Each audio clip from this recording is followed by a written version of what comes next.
They call me the Gambit. Do they? Are you sure you didn't just really want them to, but it never quite worked out?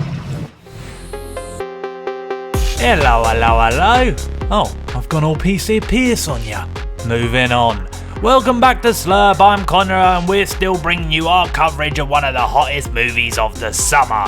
Of course, we're talking about Deadpool and Wolverine. All weekend long, we have been covering the biggest cameos from this blockbuster, and I've been waiting to get to this one, my favourite cameo of the whole movie. Yeah, this video is obviously about none other than Channing Tatum's Gambit. There is so much to spotlight about this character and I can't wait to get into it. But before we do, of course, a spoiler warning, and if you are new here and want to get Deadpool pumped into your veins, then hit that subscribe button. Let's get into this.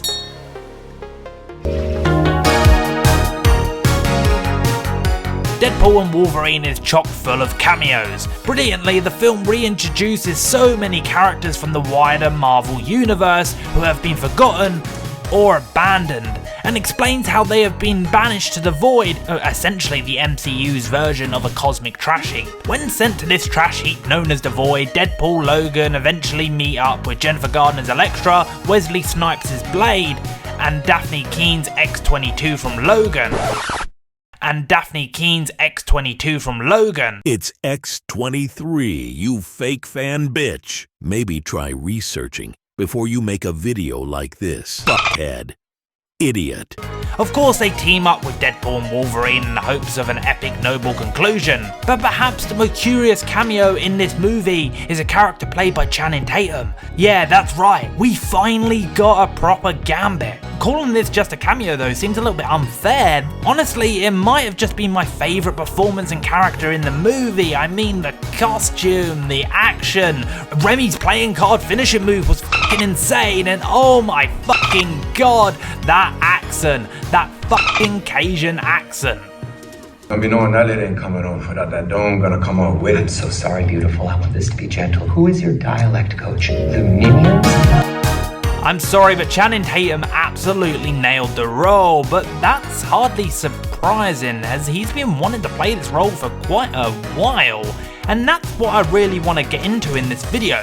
Channing Tatum was cast as Gambit by Fox many years ago, but despite several X-Men movies and other projects coming to life, Tatum's solo Gambit film never came to be, and there is a reason why it was stuck in development hell. Rise of the Planet of the Apes director Rupert Wyatt signed on to helm the Gambit movie in 2015 after Tatum approached multiple directors for the job. Wyatt later left the movie due to budget cuts, and Fox brought in Doug Liman to direct the Gambit movie. Speaking to Collider, Gambit producer Simon Kinberg teased the movie's tone, saying it will be more like a heist movie and a sexy thriller in the way. However, Lyman would depart the project, and Pirates of the Caribbean franchise director Gore Verbinski joined the project and eventually left it as well.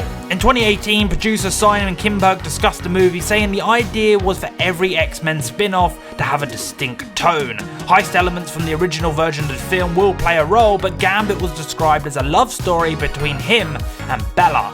Despite Tatum's unwavering commitment and enthusiasm, he even planned to direct the film himself at one point. The project couldn't gain the traction it needed. The final nail in the coffin came when Disney acquired 20th Century Fox in 2019. With this merger, Disney shelved several Fox projects, including Gambit, as they re-evaluated their strategy for integrating the X-Men into the Marvel Cinematic Universe. Yeah, damn it! I ain't know my daddy, but I'm sure I shot out of his dick ready. Jesus Christ, that is graphic. When Tatum was first announced as Gambit at Comic-Con, I want you to take a look who's on stage with him. You know what they say about Hollywood. It's not what you know, it's who you know. Channing Tatum was a full-on activist in terms of trying to get this movie made, and here's another Hollywood quote for ya. Don't fall in love with a part. But for Channing Tatum, that was hard. This was a character he had his heart set on. Here we are. Here we are. Sorry, I couldn't help myself.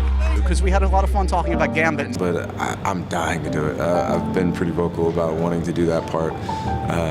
It's what I've grown up with. It's all like being worked on at the moment. I would say we're gonna try to kind of do something maybe a little bit different. He's my favorite X-Men. I think he's like the most real of all of them. If you do it, you know, you got to make it sort of relative to reality. Yeah, we went and basically rebooted the entire thing.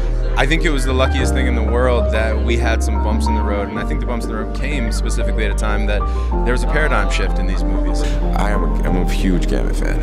It's the only real comic that I own, other than I watched G.I. Joe's growing up, and so that was cool too, but Gambit's where it's at.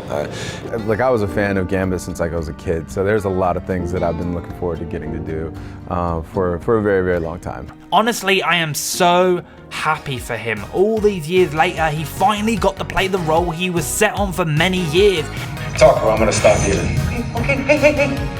And he nailed it. And if any of these old X-Men actors get to carry on over to the proper MCU X-Men universe, then my vote is 100% for Channing. Yes, obviously this Deadpool and Wolverine version is slightly more Jump Street and comedic in tone. Oh, I mean, you kinda know he was hamming it up with that Cajun accent, right? And that's kinda why I wanna know what he would do with a full-on proper version of this character. 10 years after he was first cast in this role, Tatum finally got the chance to play Gambit in the Marvel Cinematic Universe. Tatum delivered one of the most hilarious performances in the MCU, with this actor also showing he could excel as Gambit in the fighting scenes. Is there more to do with Tatum and Gambit in the MCU? Well, that's where I pass it off to you. Do you want to see this very version of Gambit back for another outing? Or do you think we should do something completely different, you know, X-Men 97 style? Sound off in those comments below, and if you're new and want more Wolverine and Deadpool content, then what are you waiting for? Hit that subscribe button. I've been Connor for SLUURP, and here's a clip where I break down Wesley Snipes' return as Blade in this very movie. But let's start with the one that really had me picking my jaw off the ground. Wesley Snipes as motherfucking Blade in the MCU. Out of all the characters I expected to show up in this movie, I mean, Blade was the last character I expected. Now I know some hardcore